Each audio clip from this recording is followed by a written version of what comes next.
தொகுதி மறுவரையறை உள்ளிட்ட 3 மசோதாக்கள் மீது நாளை மாலை 4 மணிக்கு மக்களவையில் வாக்கெடுப்பு நடைபெற இருக்கிறது. தற்போது கிடைத்த முக்கிய செய்தியாக பார்த்து வருகிறோம். தொகுதி மறுவரையறை உள்ளிட்ட 3 மசோதாக்கள் மீது நாளை மாலை 4 மணிக்கு மக்களவையில் வாக்கெடுப்பு நடைபெற இருக்கிறது.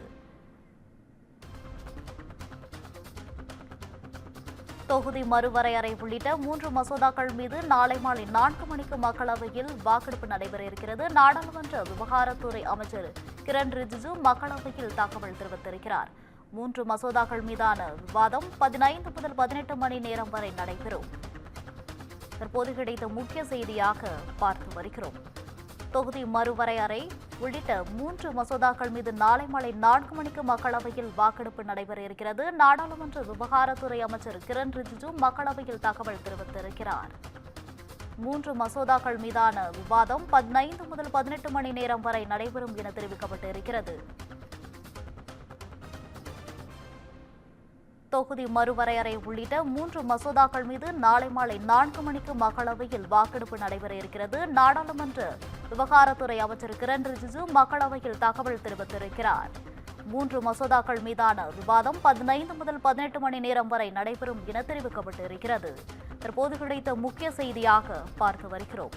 தொகுதி மறுவரையறை உள்ளிட்ட 3 மசோதாக்கள் மீது நாளை மாலை 4 மணிக்கு மக்களவையில் வாக்கெடுப்பு நடைபெற இருக்கிறது.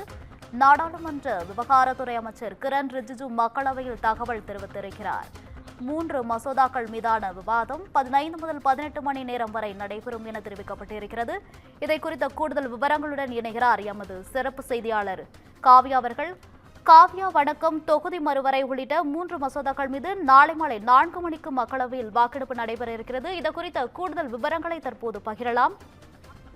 வணக்கம் கோகிலா. தொகுதி மறுவரையறை, மகளிர் இடஒதுக்கீடு மசோதா உள்ளிட்ட 3 மசோதாக்கள் தொடர்பான வாக்கெடுப்பானது நாளை மாலை 4 மணிக்கு நடைபெறும் என நாடாளுமன்ற விவகாரத்துறை அமைச்சர் கிரண் ரிஜிஜு தற்போது மக்களவையில் தெரிவித்திருக்கிறார். தமிழ்நாடு உள்ளிட்ட 5 மாநில தேர்தல்கள் நெருங்கும் நிலையில் 3 நாட்கள் நாடாளுமன்ற சிறப்பு கூட்டத்தொடரை அவசரமாக மத்திய அரசு இன்று கூட்டியிருக்கிறது. தொடர்ந்து தொகுதி மறுவரையறைக்கு எதிர்ப்பு தெரிவித்து தமிழ்நாடு எம்பிக்கள் கருப்பு உடை அணிந்து தொடர்ந்து நாடாளுமன்றத்தில் மக்களவையில் பங்கேற்றிருந்தனர். இந்த நிலையில் அரசியலமைப்பு 131வது திருத்த மசோதா, தொகுதி மறுவரையறை, யூனியன் பிரதேச சட்ட திருத்த மசோதாக்கள் மக்களவையில் தாக்கல் செய்யப்பட்டன. எதிர்க்கட்சிகள் முழக்கங்கள் எழுப்பிய நிலையில் மசோதாக்கள் குறித்து எத்தனை கேள்விகள் எழுப்பினாலும் பதிலளிக்க தயார் என அமித்ஷா கூறியிருந்தார். தொகுதி மறுவரையறை மசோதா 2026 மக்களவையில் தாக்கல் செய்யப்பட்ட நிலையில் காங்கிரஸ் உள்ளிட்ட எதிர்க்கட்சிகள் தங்களது கடும் எதிர்ப்பை பதிவு செய்திருந்தன. இந்த 3 மசோதாக்கள் அறிமுகம் குறித்து காங்கிரஸ் எம்பி கே.சி. வேணுகோபால் பேசிய போது அரசியலமைப்பை தகர்த்து உரிமைகளை பறிக்கும் வகையில் மசோதா என தொடர்ந்து அவர் தெரிவித்திருந்தார். மகளிர் இடஒதுக்கீட்டில் இஸ்லாமிய பெண்களுக்கு தனி இடஒதுக்கீடு வழங்க வேண்டும் என கூறிய சமாஜ்வாதி எம்பி அகிலேஷ் யாதவ், இந்த மசோதா மூலம் இஸ்லாமியர்கள் முற்றிலும் புறக்கணிக்கப்படும் சூழல் அபாயம் உள்ளதாக அவர் தனது எச்சரிக்கையை விடுத்திருந்தார்.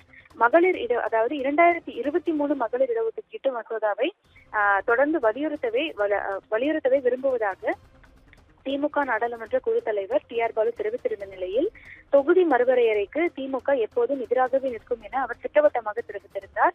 தொடர்ந்து ராசா உள்ளிட்ட திமுக எம்பிக்களும் இதனை வலியுறுத்தியிருந்தது குறிப்பிடத்தக்கது. இந்த நிலையில் தொகுதி மறுவரையறை மற்றும் மகளிர் இடஒதுக்கீடு மசோதாவை அறிமுகம் செய்வதற்கான வாக்கெடுப்பானது நடைபெற்றது.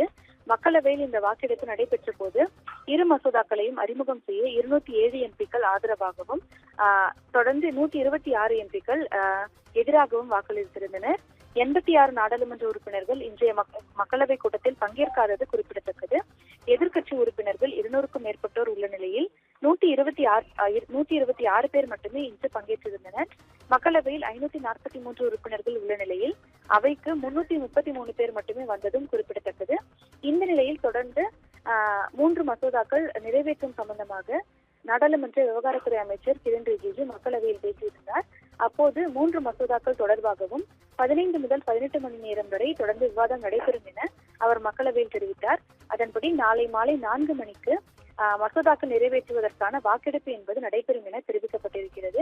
இந்த நிலையில் மக்களவையில் இன்று 3 மணிக்கு பிரதமர் மோடி 3 மசோதாக்கள் தொடர்பாகவும் விளக்கம் அளிப்பார் என தெரிவிக்கப்பட்டிருப்பதும் குறிப்பிடத்தக்கது. தகவல்களுக்கு நன்றி காவ்யா.